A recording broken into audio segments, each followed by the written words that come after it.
بسم اللہ الرحمن الرحیم۔ السلام علیکم ورحمۃ اللہ وبرکاتہ۔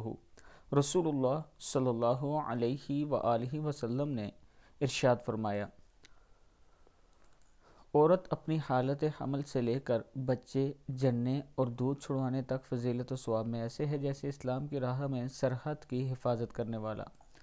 اس درمیان میں اگر وہ مر جائے تو اس کو شہید کے برابر ثواب ملتا ہے۔ رسول اللہ صلی اللہ علیہ وآلہ وسلم نے فرمایا، جب عورت بچے کو دودھ پلاتی ہے تو ہر گھونٹ کے پلانے پر اس کو ایسا اجر ملتا ہے جیسے کسی جاندار کو زندگی دے دی۔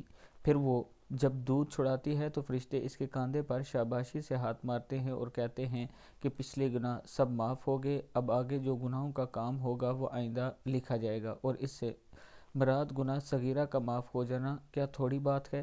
صدق اللہ العظیم۔ اللہ تعالی ہم سب کو رسول اللہ صلی اللہ علیہ وآلہ وسلم کے فرمان کے مطابق زندگی گزارنے کی توفیق عطا فرمائے۔ السلام علیکم ورحمۃ اللہ وبرکاتہ۔